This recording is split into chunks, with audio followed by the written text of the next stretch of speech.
The piercing wail of a medical alert shattered the pre-dawn silence, slicing through the calm of our suburban Virginia home. It was 6:30 a.m., and my heart was already pounding. That sound wasn't just an alarm, it was the scream of my daughter's continuous glucose monitor signaling a blood sugar crisis. I was out of bed in a flash, bare feet hitting the cold hardwood as I sprinted down the hall, snatching glucose tablets from the kitchen cabinet. "Lila," I called, my voice tight with urgency.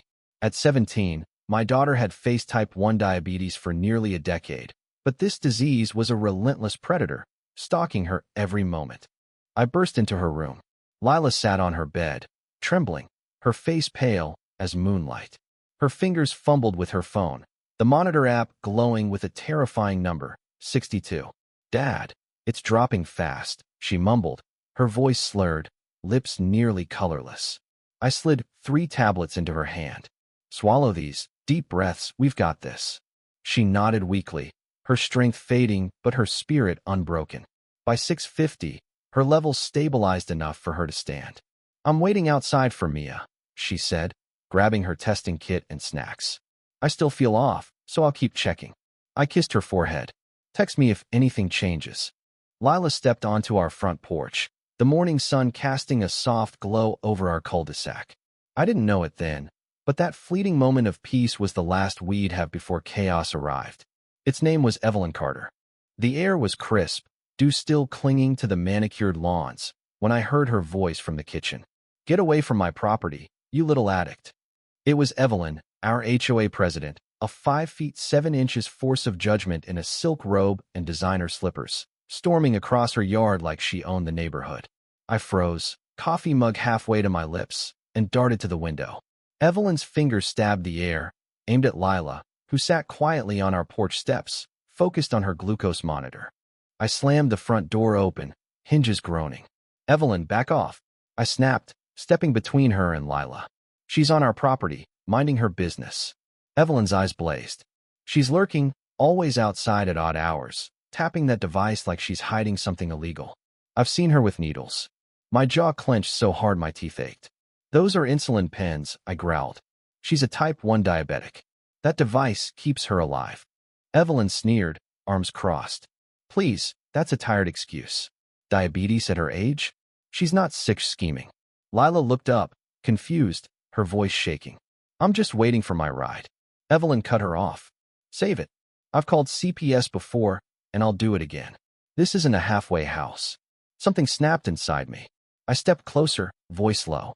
"Touch my kid again, and you'll need more than HOA rules to save you." She smiled, venomous. "We'll see."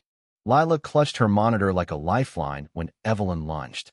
It was lightning-fast, a sharp slap across Lila's face, the crack echoing down the street. Lila's head snapped sideways, her body twisting, hips slamming into the porch step. Her glasses skidded away, blood trickling from her brow. "Evelyn!" I roared, fury erupting like a volcano. But she didn't flinch, pointing at Lila with righteous glee. "Caught you. That's what junkies deserve, public shame." I rushed to Lila's side. She was trembling, breath shallow, one hand reaching for her glucose tablets, the other for her insulin pen.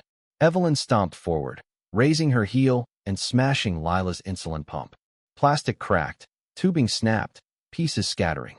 "No more props," she shrieked. "I'm cleaning up this street."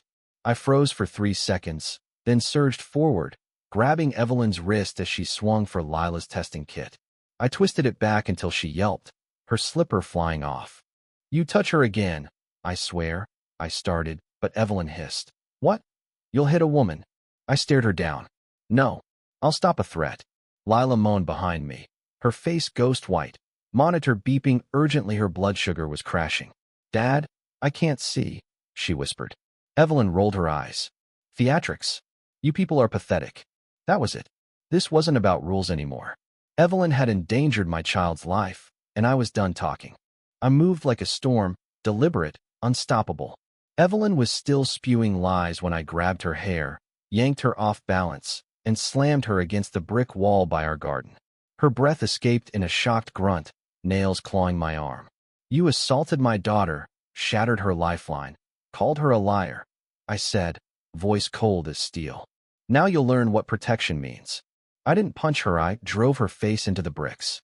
Her cheek met mortar with a crack, and she collapsed, shrieking, blood trickling from her mouth. "You're insane," she wailed, scrambling back. "No, Evelyn," I said. "You leapt over the line." Lila whimpered, her monitor blinking red. I had seconds to save her, but Evelyn wasn't done. As she tried to stand, I twisted her wrist, hoisted her off the ground, and hurled her over the HOA-approved fence she adored. She crashed into her flower bed, gnomes and tulips flying. I looped my belt around her wrists, strapping them tight, and pinned her face into the mud. "You nearly killed her," I growled. "Justice doesn't forget." I dialed 911. "This is Judge Daniel Foster. I've detained a suspect who assaulted my daughter, destroyed her medical equipment, and caused a medical emergency. Send police and an ambulance now." I charged back to Lila, her lips bluish, breaths panicked. "You're going to be okay," I said, forcing her eyes to meet mine. "Fight a little longer." She nodded faintly, collapsing into my arms.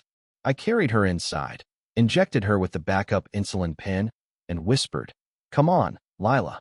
Outside, Evelyn shrieked, "He assaulted me." "That child's a liar, she's not diabetic." Sirens wailed as first responders arrived, 2 cruisers, 1 ambulance, converging on our once quiet street. EMT Rodriguez rushed past. "Where is she?" "Inside," I said. 17, diabetic, pump destroyed, emergency insulin given 2 minutes ago. Officer Hayes stared at Evelyn, now half free from the belt, caked in mud. "Ma'am, what did you do to this child?" Evelyn snapped. "I stopped her. I removed the drug device to save this neighborhood." Rodriguez's voice cut through. Her blood sugar was 280 and rising. 10 more minutes, and she'd be in DKA. "You're lucky she's alive." Evelyn scoffed. "Lies. It's a conspiracy." I stepped forward. "Officer, I'm pressing charges: assault, destruction of medical property, child endangerment, and if Lila doesn't make it, manslaughter." 3 weeks later, the courthouse hummed with tension. Reporters swarmed, drawn by headlines of a federal judge, a diabetic teen, and an HOA assault. I sat in the gallery, jaw clenched, watching Evelyn at the defendant's table, smirking like she was at a country club. Her lawyer had quit, and she'd chosen to represent herself, a fatal mistake. Prosecutor ADA Claire Thompson stood as the judge called the session. The state versus Evelyn Carter. Felony child endangerment, aggravated assault, destruction of medical equipment, obstruction of emergency response. Evelyn rose, brushing her blazer. "Your Honor, this isn't a medical issue. It was a safety intervention. I was doing my duty." Claire snapped. "Are you suggesting attacking a diabetic child was heroic?" Evelyn smiled. "That girl's an addict. I saw syringes, twitching, confusion, classic withdrawal." Claire's voice was ice. "She's diabetic, diagnosed at 8, insulin dependent for 9 years." Evelyn waved dismissively. "I've researched. Real diabetics are old, not skinny teens with drama. I know addicts." The courtroom gasped. The judge leaned forward. "Mrs. Carter, your medical qualifications?" Evelyn straightened. "I'm an HOA chairwoman, trained to spot suspicious behavior." I stood. "Your Honor, if she speaks, so do I." He nodded. I faced Evelyn. "You ripped a medical device from my daughter, called her a junkie, stomped her pump, and laughed while she nearly died." Evelyn smirked. "Teach your kid not to fake illnesses." Claire exploded. "Objection." The judge banged his gavel. Sustained. "Mrs. Carter, enough." Claire slid a USB drive onto the bench. Surveillance footage, multiple angles. The screen flickered, showing Evelyn slapping Lila, destroying the pump, screaming about cleaning the street.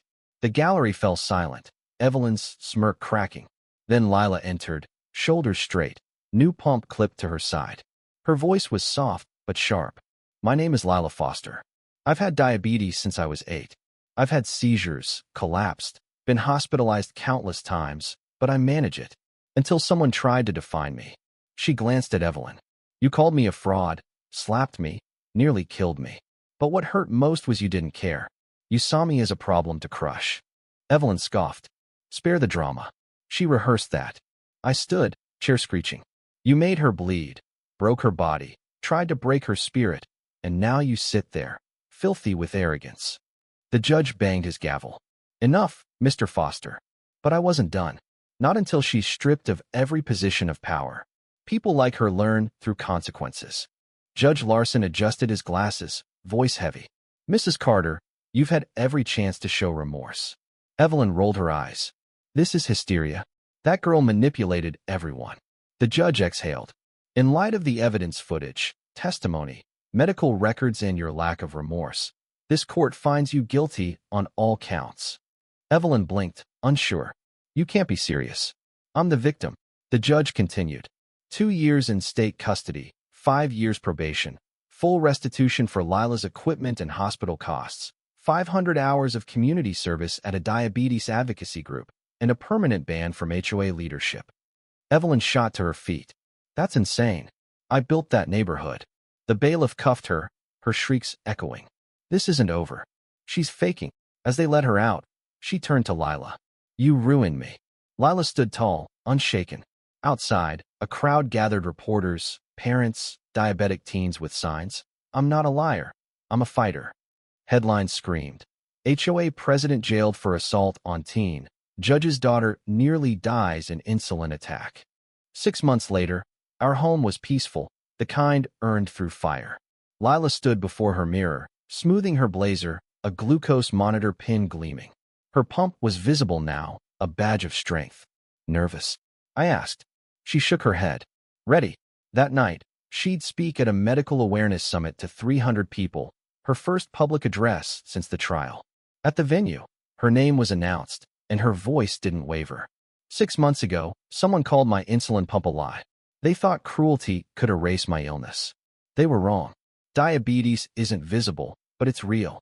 It doesn't make us weak, it makes us warriors. The crowd roared, a standing ovation. Later, a letter awaited in our mailbox, no return address.